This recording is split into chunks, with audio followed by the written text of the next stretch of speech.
like, partage et abonne-toi. Une peine de prison. Entre 5 et 10 ans d'emprisonnement pour un vol avec effraction, monsieur. Je cours pas, je m'arrête, qu'est-ce qui se passe?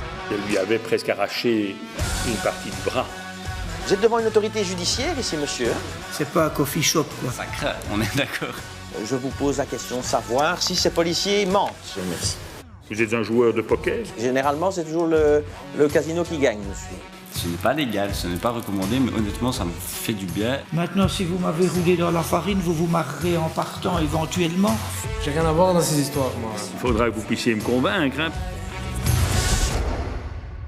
Bonsoir, merci de nous retrouver pour ce nouvel épisode de Face au juge et merci d'être si nombreux à nous suivre chaque semaine. Vous le savez, on a à cœur de mettre en lumière le travail de la justice tel qu'il est réellement dans notre pays et d'offrir un coup de projecteur à ces magistrats qui prennent parfois des décisions difficiles, lourdes de conséquences. Et ces magistrats, ce soir, ont entre leurs mains le destin d'une mère de famille qui explique avoir mordu un policier pour défendre son fils ou encore celui d'un jeune homme qui a conduit sous l'influence du cannabis.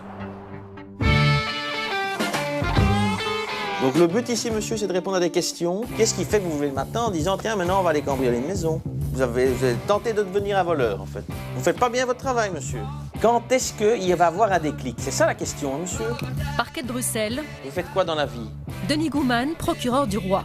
Manifestement, vous ne comprenez rien. Je fais un mini-cours de droit pénal accéléré. L'enjeu, c'est 5 ans d'emprisonnement. Ça, c'est ce que vous risquez. Dans ces cas-là, monsieur, un juge tranche. Un fin connaisseur de la justice et de la petite délinquance. Quel exemple! C'est dingue, ça. Hein?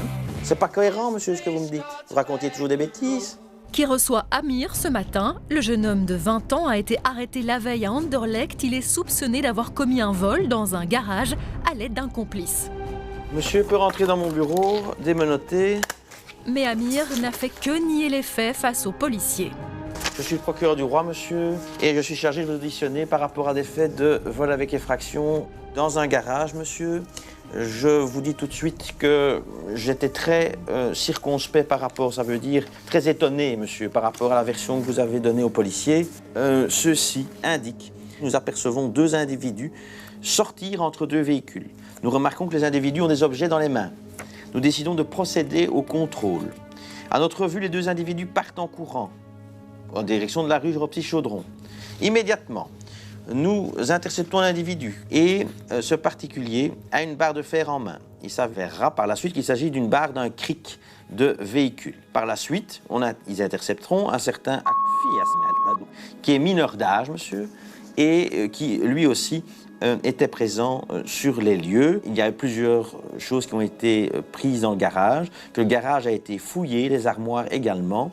Et effectivement, monsieur, je vous pose la question de savoir si ces policiers mentent. Tous les jours, je passe par là. Et donc, ils mentent. Vous ne vous êtes pas encouru à la sortie du garage. Monsieur, tous les jours, je passe par là, je me dis. Tous les jours, je passe dans la même Oui, rue. et alors que ça change? Je me dis, pourquoi je veux voler un garage? Tous les jours, je passe par là, je travaille. Demain, aujourd'hui, je devais commencer.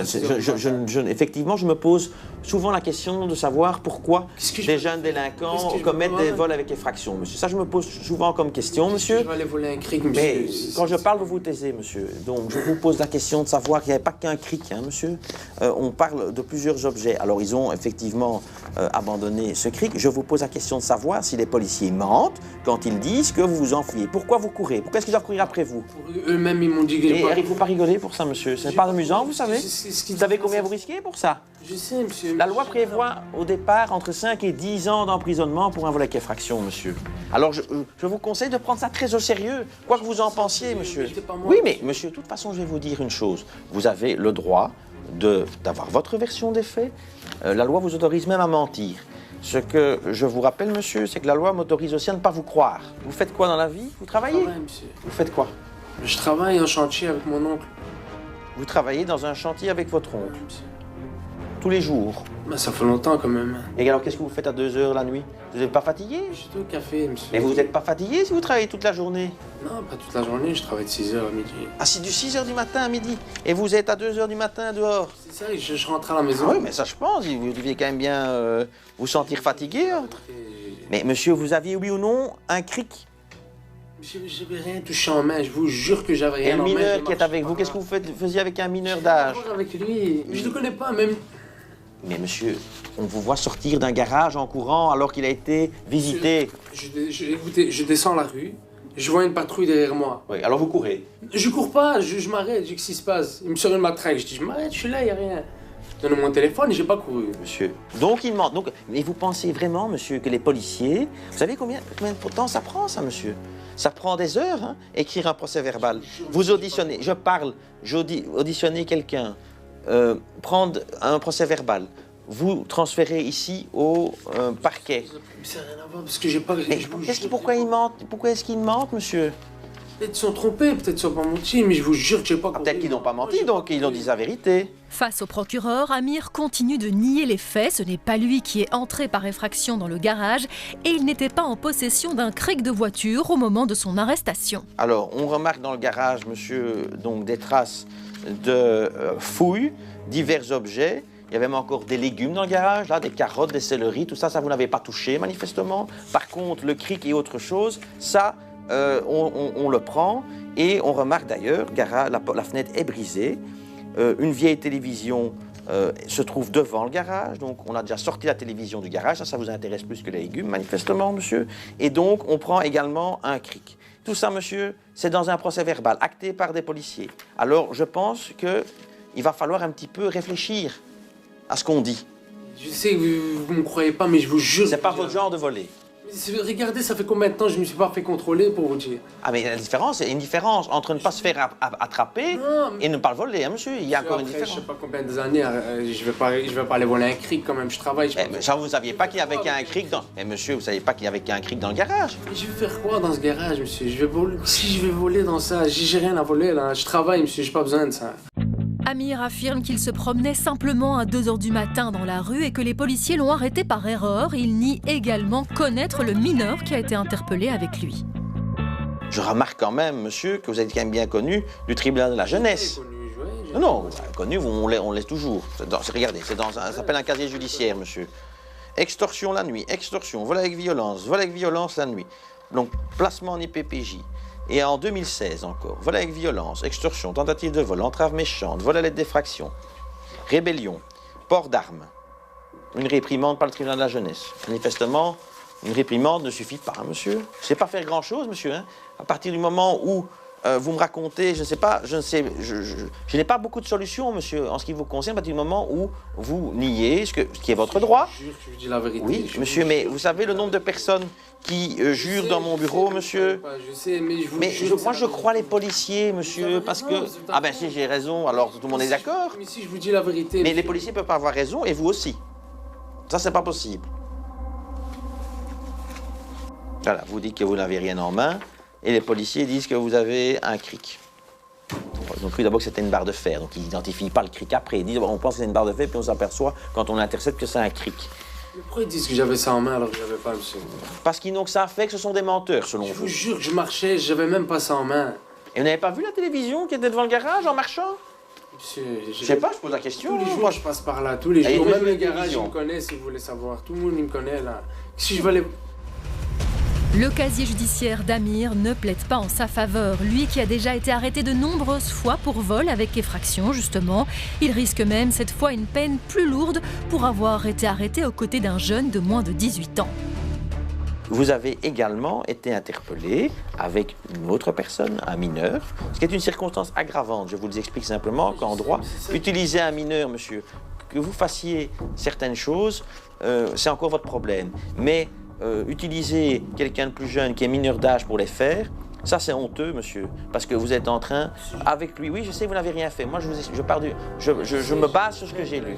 Je sais ce que vous avez. Ah ben, quoi, votre frère a aussi des problèmes? Mon frère, Et comment ça se fait, monsieur, que beaucoup de personnes dans votre famille ont des problèmes? Votre frère, vous? Oh, c'est déjà pas mal. Qu'est-ce qui se passe, monsieur? Quel est le problème? Vous savez, vous avez déjà été en prison. Je ne parle pas en IPPJ.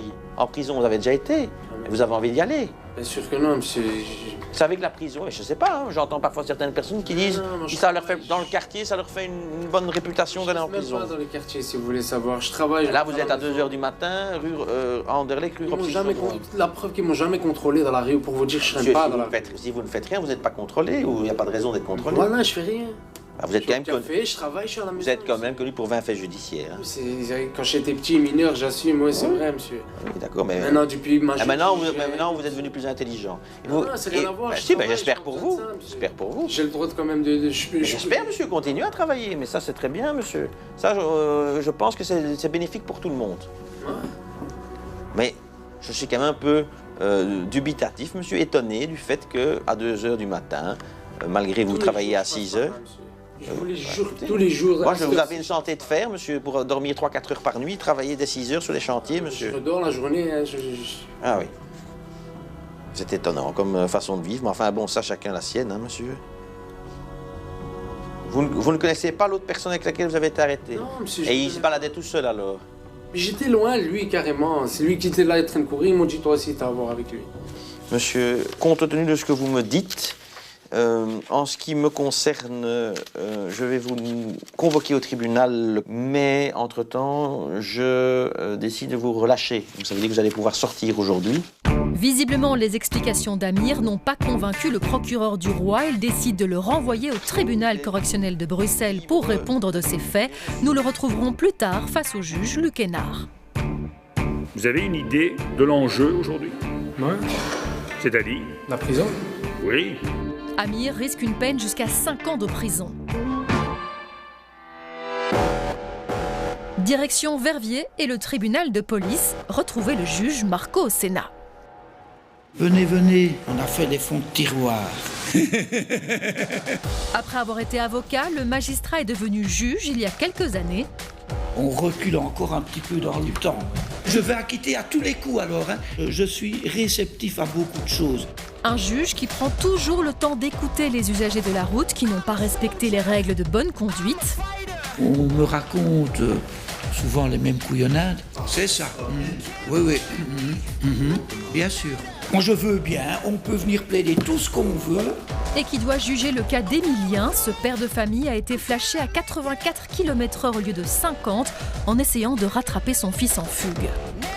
84 en agglo, vous avez une condamnation de police, mais vous avez du droit commun qui empêche de vous accorder encore le sursis.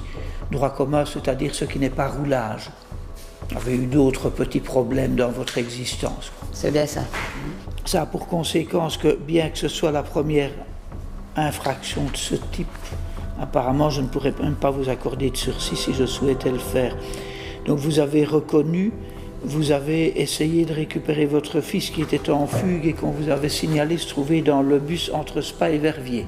Oui, c'est un gamin qui a 17 ans et c'est pas très facile avec lui. Et vous avez essayé de rattraper le bus, avez-vous déclaré, c'est ça? D'accord.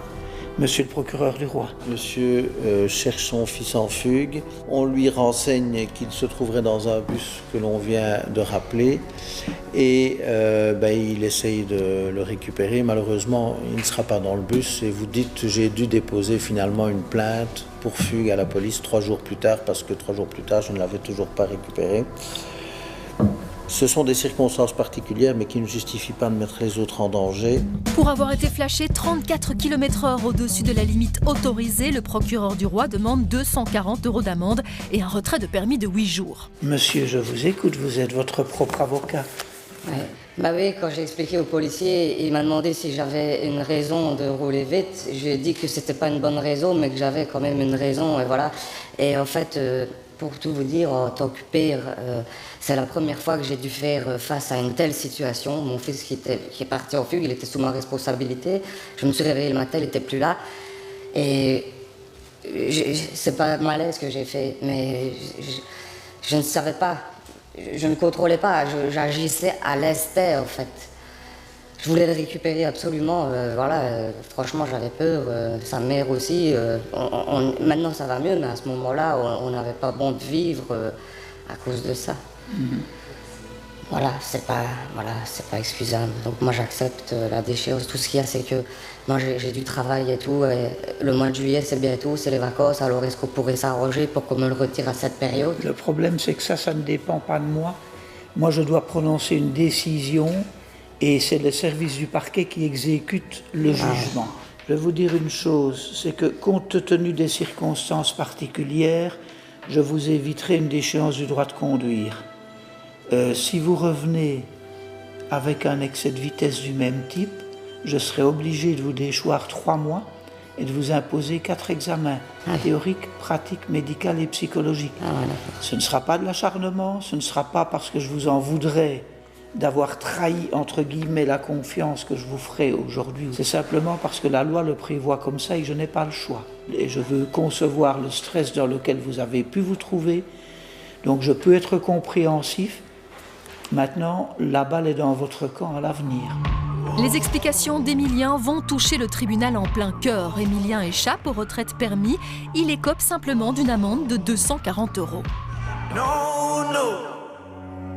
Monsieur le juge, le ministre de la Justice, Vincent Van Quickenborne, aimerait mettre en place une série de nouvelles mesures pour améliorer la sécurité routière et il aimerait donner plus de formation à la place des sanctions classiques comme les amendes. Vous en pensez quoi, vous ? Ça peut apporter quelque chose si c'est volontaire, quelqu'un qui effectivement est volontaire est réellement intéressé par cette formation en se disant que ça va lui apporter quelque chose, peut-être bien, oui, ce sera susceptible d'apporter un plus de sensibiliser au danger de certains comportements routiers. Si c'est par contre uniquement l'échappatoire à l'amende, je ne suis pas sûr qu'au final, la plus-value soit au rendez-vous. Merci beaucoup, monsieur le juge. On reste ici dans cette salle et on poursuit l'audience avec vous au tribunal de police de Verviers. Jérôme a été contrôlé au volant de sa voiture sous l'influence du cannabis. Il était passé une première fois devant le juge Marco au Sénat et avait justifié sa consommation pour des raisons médicales. Il avait expliqué que ça soulageait ses douleurs au dos et à la tête. Le juge avait exigé un certificat médical pour prouver ses dires. Voilà donc le retour de Jérôme. Donc mon médecin, je lui ai demandé, il m'a dit que d'un point de vue médical et déontologique, il ne pouvait bien sûr pas, donc... Il n'allait pas se mouiller. Montrez-moi un peu ce qu'il a écrit.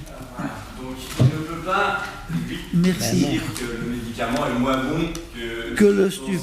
Illégal, ce qui est logique, pardon. Prise d'antidouleur de type morphinique pour son problème de santé. Il engendre cependant des effets secondaires désagréables. Je comprends que la prise de cannabis puisse améliorer ses douleurs et favoriser le sommeil. Mais ce n'est pas recommandé médicalement et même déconseillé vu les dépendances. Voilà, il est resté évasif et professionnel. Oui. Mais il a reconnu que donc ça pouvait m'aider. Je peux comprendre que ça lui fasse du bien, mais moi je ne peux pas lui dire qu'il faut passer par là. Oui, au contraire, ça peut être mauvais.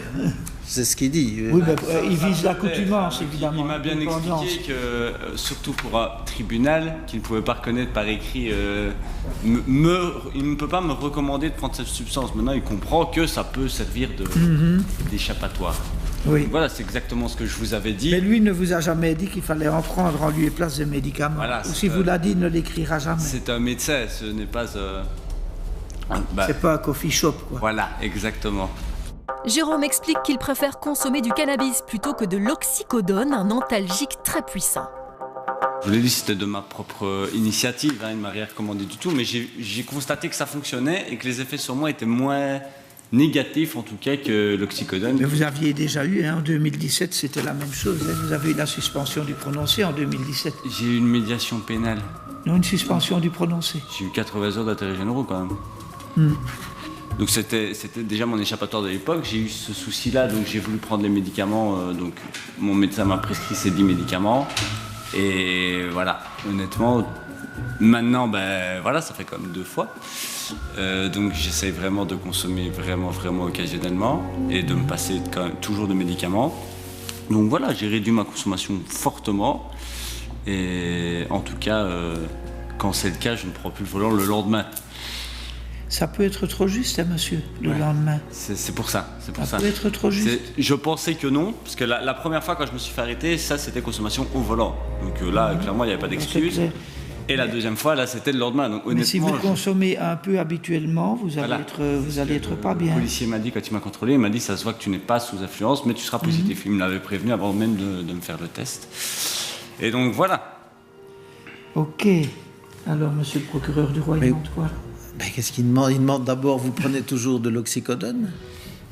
Honnêtement, vraiment, quand la douleur est vraiment mais sinon me réveiller, tout ça, c'est compliqué avec ça. Je travaille maintenant. Je me suis un peu documenté. C'est un antalgique stupéfiant très puissant. Ça craint, on est d'accord sur ça. Alors, si vous prenez de l'oxycodone et que vous prenez aussi de la drogue, du cannabis, alors là, c'est bonjour le cocktail. Hein. Et justement, donc j'en ai parlé à mon médecin, il m'a dit qu'il se doutait bien que je prenais un substitut parce que justement la dernière ordonnance qu'il m'a donnée, et c'est le seul qui peut me prescrire ça, ou qu'il y a d'autres médecins qui ne me connaissent pas me prescrire ça, la dernière ordonnance date de juin de l'année passée. Donc je n'en prends vraiment que parce que j'essaie de me limiter, je me sens pas bien, j'ai des vomissements, des difficultés ou à dormir ou à me réveiller. Donc voilà, c'est vraiment un médicament pas cool, et en tout cas moi c'est des effets que ça a sur moi, et donc de moi-même j'essaie de me réguler. Seulement quand j'ai vraiment mal, Dafalgan ça va pas faire l'affaire, et donc d'où le cannabis. C'est un peu ce que j'ai trouvé moi entre les deux. Ce n'est pas légal, ce n'est pas recommandé, mais honnêtement ça me fait du bien, et ça me fait moins de bien que l'oxycodone, mais ça me fait aussi moins de mal en soi. Et donc voilà. Vous faites quoi dans la vie, monsieur? Je ne prends jamais les deux en même temps. Je prépare des commandes. C'est tout récent. Je suis préparateur de commandes. D'accord. Tout récent. Et si tout va bien, j'ai mon contrat dans 2 mois. Et vous êtes en position debout toute la journée? C'est ça, je marche, je suis dans un frigo, 1 degré, tout ça. Et les douleurs lombaires, ça provient d'où? C'est des côtes à la tête du côté gauche. Oui, des côtes. Des côtes, donc oui. Je ne sais pas pourquoi j'avais en tête que c'était des douleurs lombaires. Non. Mais, justement, c'est ça. Vraiment ici. Quand c'est les côtes et tout, ça va. Et c'est dû à quoi? Vous avez été accidenté? À la base, c'est un problème de dents en fait. J'ai un peu la phobie du dentiste. Et j'ai laissé une place affectée pendant 2 ans, 3 ans. J'avais mal à crever, mais je n'osais pas aller chez le dentiste. Et en fait, le nerf s'est affecté à l'intérieur et tout le circuit nerveux s'est affecté. Et donc, il n'y a pas vraiment de remède. On m'a dit d'aller voir, d'aller consulter. Ils m'ont tous dit pareil, qu'ils ne savaient pas trop quoi faire. Donc, ils veulent, en vrai, je crois qu'ils se disent reste sous médication, ça ira, quoi. Mais comme vous l'avez dit, le médicament est vraiment puissant et je ne me vois pas prendre ça toute ma vie. On m'a dit que ça pourrait durer toute la vie, quoi. Donc, je ne sais pas du tout quoi faire. Honnêtement, je vous dis, le cannabis, c'était un peu mon moyen à moi pour me sentir un peu mieux, quoi. Donc, voilà. Jérôme préfère fumer du cannabis plutôt que de prendre le médicament que son médecin lui a prescrit pour apaiser ses douleurs à la tête et au dos. Ces explications vont-elles convaincre le juge? Maintenant, si vous m'avez roulé dans la farine, vous vous marrerez en partant éventuellement. C'est-à-dire? Vous êtes un joueur de poker? Dans un instant, nous retrouverons Amir qui a été arrêté pour vol à Bruxelles et qui doit se défendre face au juge Luc Hénard. J'ai rien à voir dans ces histoires, moi. Il faudra que vous puissiez me convaincre, hein. Et Josiane qui a été prise dans une bagarre. Elle s'est laissée emporter au point de se retrouver au tribunal. Qu'elle avait mordu comme un bulldog, c'est pas tout à fait ça. Merci de nous retrouver pour la suite de Face au juge. Nous sommes toujours ici à Verviers pour suivre l'audience du juge Marco Ossena au tribunal de police. Nous avons fait la rencontre de Jérôme qui a été arrêté au volant de sa voiture sous l'emprise de stupéfiants. Mais Jérôme explique qu'il fume du cannabis uniquement pour soulager de fortes douleurs au dos.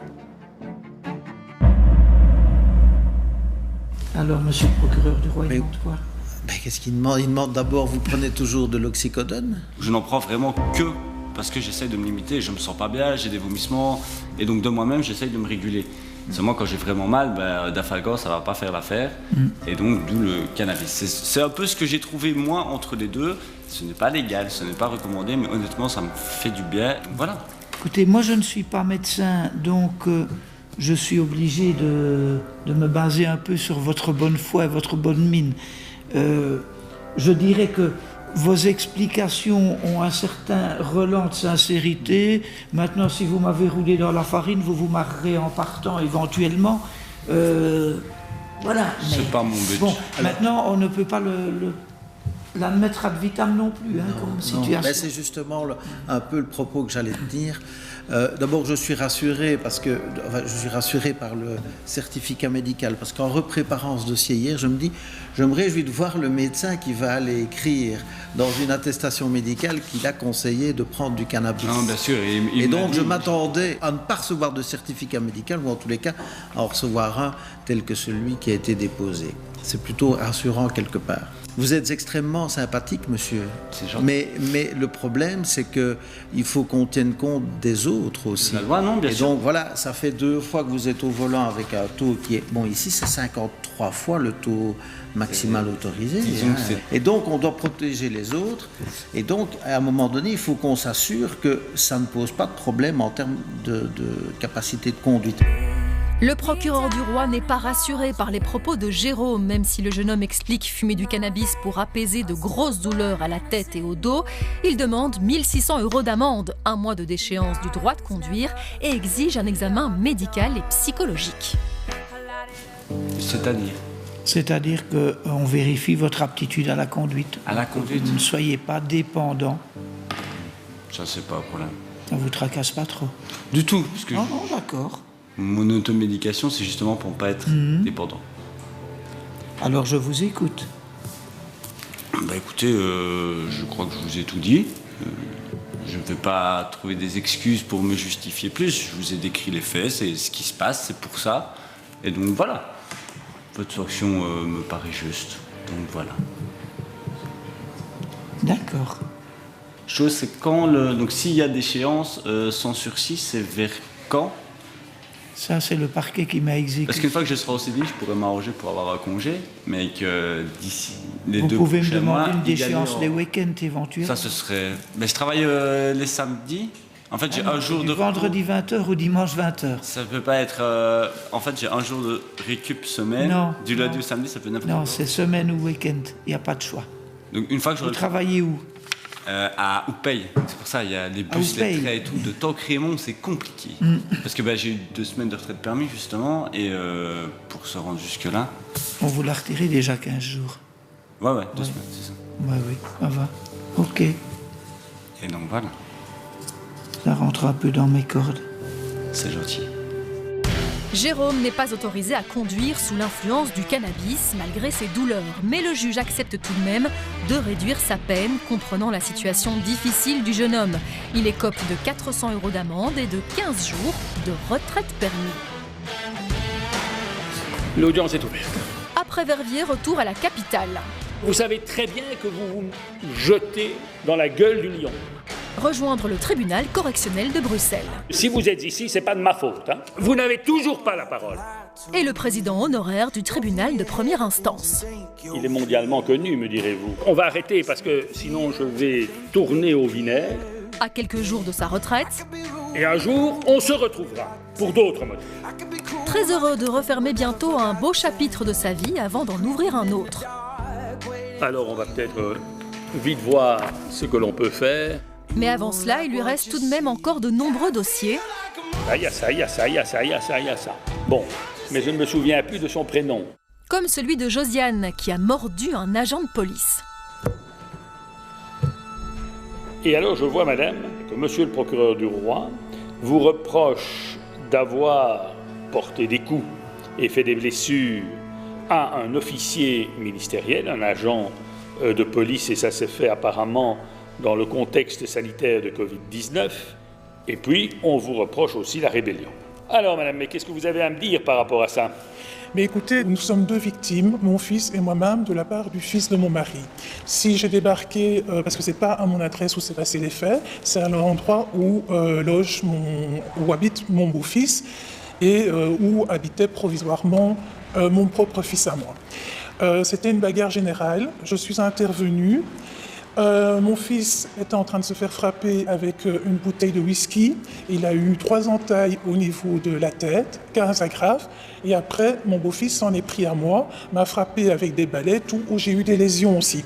On est descendu, j'ai dit à mon fils, viens, on descend. Mon fils était en sang partout. On a attendu la police. Et dans ce contexte, en fait, on a attendu sur place. L'ambulance est venue pour apporter les premiers soins à mon fils. Et puis, mon fils se fait menotter. On n'a pas très bien compris pourquoi mon fils se faisait menotter. Mon mari était là, étant donné qu'on était des victimes, que mon fils était victime et était rempli de sang quand même partout.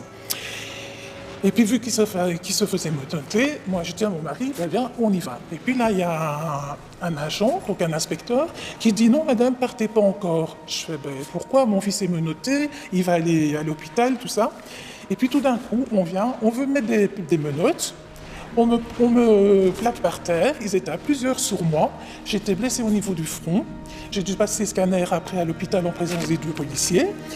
Et dans un effet de colère, je me suis rebellé et apparemment j'aurais mordu l'inspecteur en question, avec qui, après à l'hôpital, j'ai bien discuté, où je me suis excusé. On a même parlé de sa vie sentimentale après. Donc on va dire que tout après s'est passé dans la convivialité avec ces 2 inspecteurs. Josiane explique que c'est son fils tout d'abord qui a été agressé par son beau-fils. En intervenant elle-même, elle aurait été aussi agressée. À l'arrivée de la police, elle n'a pas compris pourquoi c'est son fils qu'on embarquait. Elle a alors refusé d'obtempérer et s'en est pris aux agents de police et dépêchée sur place. Moi, tout ce que je peux dire, c'est que je regrette mon geste vis-à-vis de l'inspecteur. Ça a été dans un moment de rage parce que je n'ai pas compris la situation, voyant mon fils en sang, menotté, puis moi on me menotte, et le fils de mon mari en train de se balader comme si de rien n'était, alors qu'il avait quand même blessé 2 personnes. Donc voilà un peu le contexte de l'histoire. Et moi j'aimerais bien savoir aussi maintenant qu'est-ce que je dois faire pour cette histoire de coups et blessures reçus par mon beau-fils. Et c'est la 3e fois que mon beau-fils me frappe.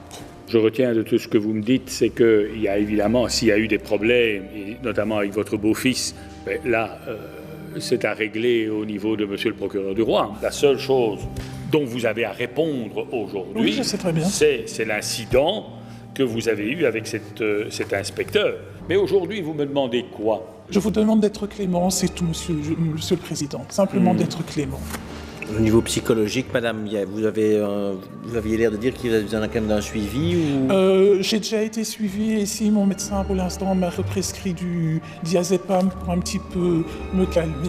Il est peut-être bien que dans la décision que moi je serais appelé à prendre, que je puisse donner ce cadre pour avoir un suivi de type psychologique. Madame a quand même 3-4 pages de petits soucis où madame a déjà fait l'objet de mise en observation, madame a déjà fait l'objet de dossier de rébellion, de menaces de coups et blessures. Moi, je pense que madame, il ne serait pas inopportun de la faire suivre ou qu'elle suive en tout cas, et si c'est sa volonté, parce que sinon ça ne sert à rien, vous l'avez déjà dit souvent.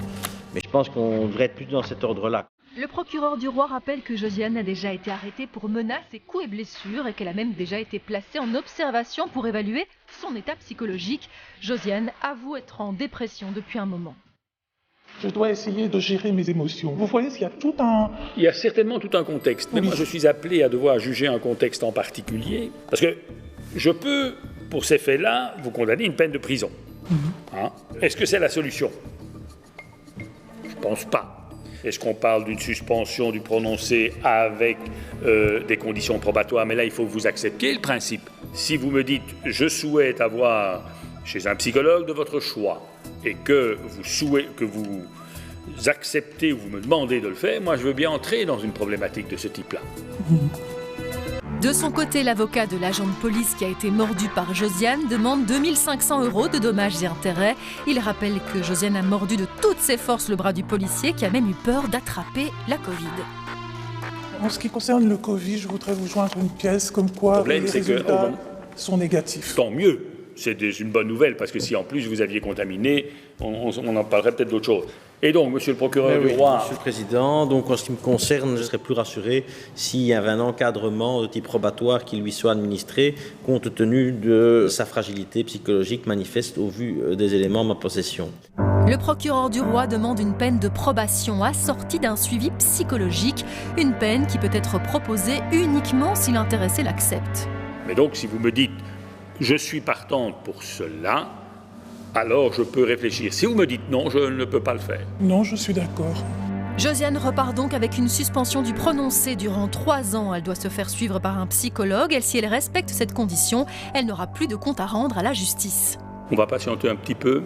Dans la première partie de l'émission, nous avions suivi l'audition d'Amir au parquet de Bruxelles. On vous voit sortir d'un garage en courant alors qu'il a été visité. Vous savez combien vous risquez pour ça? Entre 5 et 10 ans d'emprisonnement pour un vol avec effraction, monsieur. Je dis que c'est pas moi, je dois te dire quoi alors? Amir est soupçonné d'avoir commis un vol avec effraction dans un garage à Anderlecht. Le garage a été fouillé, les armoires également.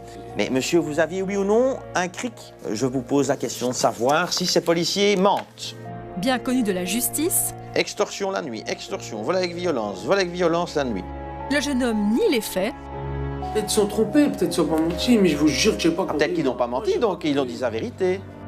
Nous retrouvons Amir face au juge Luc Hénard. Menotté, le jeune homme a entre-temps été placé sous mandat d'arrêt pour une autre affaire de vol. Et face au juge, il reste sur ses positions.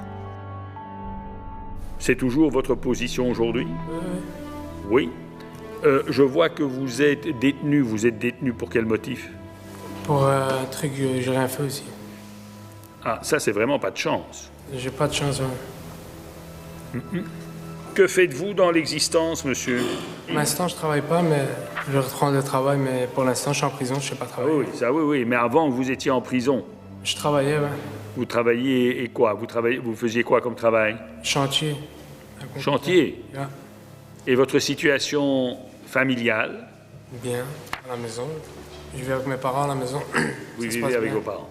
Et je vois dans votre casier judiciaire, alors je vois que, oui, ce sont des antécédents jeunesse. Oui, parce que vous êtes tout jeune, hein? Donc vous étiez un jeune difficile apparemment. Mineur, c'est ça? Oui. Ouais, on peut dire ça. Hein? Mais maintenant que vous êtes majeur, ça n'a pas l'air de s'améliorer. Pour moi, j'ai rien à voir, moi. Vous avez... Pas de chance, hein? Je peux rien y faire. Ah, il faudra que vous puissiez me convaincre, hein, parce que vous dites que vous n'avez rien à voir avec ce qu'on vous reproche. Il n'en demeure pas moins que la police, une patrouille de police, on est quand même 1h50 du matin, et qu'est-ce que la police décrit? Que 2 individus ont des objets en main. Lorsque vous voyez la police, vous partez en courant, et puis on va vous intercepter. Et vous avez en main la barre d'un cric, c'est la police qui décrit. Et l'autre, qui est mineur, lui, lors de la poursuite, va lâcher un autre objet, un objet plus lourd, et il s'avère que c'est un cric de voiture dont le prévenu avait la barre. Bon. Ouais, j'ai compris, mais c'est rien à voir avec ça, c'était pas comme ça. Moi, je marchais sur du café, je passe par là tous les jours. Hein. Je passe par cette rue tous les jours, je rentre à la maison. Ce qui s'est passé, c'est passé, j'ai rien à voir. Même mineur, il dit que je me connais pas, donc... Mais comment se fait-il que vous vous baladiez avec la barre du cric? Je me balade pas avec une barre de cric, je marche tout seul. Ceux qui ont dit que j'avais une barre de cric. Il y a quoi, 5 mètres de moi, ils disent que je l'avais en main. Je l'avais pas en main, moi. Rien à voir avec cette barre de cric, moi. J'ai rien à voir dans ces faits-là. Non, ça c'est ce que vous me dites. Et j'ai pas dit que je considérais que vous aviez fait ce qu'on vous reproche. Amir affirme que les policiers se sont trompés de cible. Il n'a rien volé dans ce garage à Anderlecht, il n'a pas essayé de s'enfuir en voyant des policiers, il ne tenait pas de barre de fer au moment de son interpellation. Si je considère que vous l'avez fait, vous avez une idée de l'enjeu aujourd'hui? Ouais. C'est-à-dire? La prison? Oui. Mais combien de temps? Je sais pas, ça peut aller jusqu'à 10. 10? 10. Vous êtes un joueur de poker? Je sais pas. Je m'y connais pas, hein. Alors vous dites 10 ans, un peu comme ça à la cantonade, mais... C'est ce qu'on dit, apparemment. Non, mais ici c'est 5. On m'a dit, mon effraction, c'est 10. Enfin, c'est vrai que vous êtes un jeune adulte, mais vous avez quand même été un peu turbulent, je l'ai dit tout à l'heure, quand vous étiez mineur, hein. Mineur. Donc vous avez déjà quand même un peu approché la machine judiciaire, hein. C'est vrai comme mineur, mais à peine vous êtes jeune majeur, il y a ceci maintenant, et puis il y a de nouveau, mais vous n'avez de nouveau rien fait. Ça devient un concours de circonstances tout de même un peu problématique, non? Parce que qu'il y ait une erreur judiciaire une fois... C'est pas une erreur judiciaire, c'est quelqu'un qui m'a désigné, qui m'a dit que t'as fait ça. Il y a rien qui m'inquiète dans oui, mais cette affaire. Déjà, voilà, en tout cas, ce que c'est une personne qui... Voilà. Oui, mais ce que c'est rien à voir avec comme s'ils ont quelque chose sur eux. Ils ont rien sur moi. Ils ont dit une personne qui a dit ça sur vous. C'est tout. Ils sont venus me chercher, ils m'ont mis en prison. J'ai rien à voir dans ces histoires, moi. Eh bien, nous allons entendre l'avis de Monsieur le procureur du roi par rapport à tout ça. Je vous remercie, Monsieur le Président. Vous aurez immédiatement compris que si je poursuis monsieur, c'est parce que je ne crois pas au hasard. Pas parce qu'il y a des antécédents, pas parce qu'on dit souvent capable égale coupable. Non, parce que vous avez des faits ici qui sont excessivement précis, à Anderlecht, en pleine nuit, quand les services de police voient 2 individus sortir entre 2 véhicules et constatent que ces 2 individus ont des objets dans les mains. Ils veulent procéder au contrôle et à leur vue, les 2 individus partent en courant. Première question, si monsieur rentrait chez lui tranquillement, pourquoi prendre la fuite? Le particulier a une barre de fer en main. Il s'avérera par la suite qu'il s'agit en fait du cric. Parce que on va évidemment découvrir qu'un garage a été forcé, cambriolé, fouillé. Et c'est une coïncidence? C'est la faute à pas de chance si monsieur est poursuivi? Et je vous dirais que l'attitude de monsieur est excessivement désagréable, certes. C'est une totale absence de remise en question. Le sourire aux lèvres, on vous dit, bah oui, hein, j'ai fait deux erreurs judiciaires, c'est le hasard, j'ai pas de chance. Quand on lui demande ce qu'il risque, 10 ans de prison, ça c'est une attitude inacceptable, Monsieur le Président, et manifestement une convocation devant vous, une audition devant les services de police, une audition par le procureur du roi n'a servi à rien du tout. Le procureur du roi s'en tient au fait qui désigne Amir comme le coupable. Il rappelle que le jeune homme a déjà un casier judiciaire bien rempli. Extorsion, tentative de vol, entrave méchante à la circulation. Des faits commis alors qu'il était encore mineur. Vol à l'aide d'effraction, rébellion, port d'armes. Il demande 30 mois de prison et s'oppose à un sursis. Et je vous remercie. Alors, monsieur, qu'est-ce que vous souhaitez me dire? Je vous ai dit que j'ai rien à voir, moi. Même le mineur, il a avoué que c'était lui. Pourquoi vous voulez me mettre dans l'histoire encore? Rien à voir, j'ai rien à voir pour vous me coller des faits de force, là. Je comprends pas. Parce que ça, c'est la règle du jeu, hein. Monsieur le procureur du roi n'est pas convaincu, demande à ce que vous comparaissiez devant un juge. Vous avez des policiers qui font des constatations, et vous dites « je n'ai rien à voir » et ce sont des menteurs. Si je vous dis que j'ai pas tenu de barre, je marchais dans la rue, j'ai le droit de dire ça, non? Pourquoi? Déjà, j'ai pas couru, je marche, je cours pas, moi. Ils ont dit que je cours, que j'avais une barre en main. D'où je cours, je marche dans la rue, je rentre chez moi. Tous les jours, je passe par cette rue, il y a des caméras pour vous regarder, tous les jours, je passe par cette rue. Oui, mais maintenant, la caméra devient le mode auquel on se réfère de plus en plus en disant « mais prenez les caméras et vous verrez que je ne fais rien ». Bon, mais c'est pas ça mon problème, vous avez des policiers qui constatent des choses. Quand un policier constate quelque chose, eh bien, vous avez l'obligation de démontrer que ce n'est pas vrai. Dans l'état actuel des choses, ce que dit le policier doit être considéré comme vrai. Et votre seule réponse est de dire que ce sont des menteurs. J'ai pas le droit de dire ça, alors, c'est ça? Vous pouvez dire ce que vous voulez. Mais je vous dis la vérité, vous voulez pas en croyez pas. Oui, mais les policiers, eux, mentent. Non seulement mentent, mais font des faux en écriture, hein. Il faut quand même se rendre compte de ce que tout ça veut dire de manière concrète. J'ai dit la vérité. Mais oui, mais vous dites tout le temps la même chose. Et comme disait monsieur le procureur du roi, répétant ce que je vous ai dit il y a 2 secondes, c'est que c'est quand même pas de chance.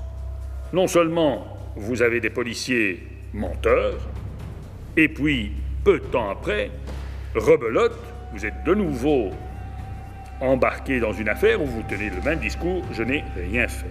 Il y a un moment où vous devez vous rendre compte que c'est quand même un processus qui va, d'un jour, vous conduire contre le mur, hein. Enfin, maintenant, vous êtes en train de goûter à la prison, vous êtes encore fort jeune, et donc il est peut-être temps un tout petit peu réfléchir à ce que vous voulez faire de votre vie, hein. Mais bon, je vais examiner le dossier et je verrai ce que j'en pense. Amir ne veut pas en démordre, il n'a rien fait. Le juge va-t-il le croire?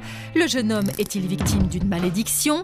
A-t-il été arrêté une nouvelle fois par erreur? Finalement, le juge Luc Hénard le condamne à une peine de 10 mois de prison avec un sursis de 3 ans et 416 € d'amende. Monsieur le Président, lorsque l'on se retrouve face à un juge, est-ce qu'il ne vaut mieux pas dire toute la vérité pour espérer alléger sa peine? On a le droit, lorsqu'on comparaît devant un juge, de se taire. On a aussi le droit de mentir. Est-ce que cela va entraîner une peine plus sévère? Pas nécessairement. La seule réflexion qu'il faut se faire, c'est que si, envers et contre tout, vous mentez, vous fermez un certain nombre de portes. J'ai coutume de dire que seul l'avenir est à perdre, mais cet avenir, il se construit à l'audience. Si vous mentez envers et contre tout, vous fermez la porte à ce dialogue avec les conséquences qui s'ensuivent. Merci beaucoup, Monsieur le Président. On vous retrouve la semaine prochaine pour un nouvel épisode de Face au juge. Passez une excellente soirée sur RTL TV.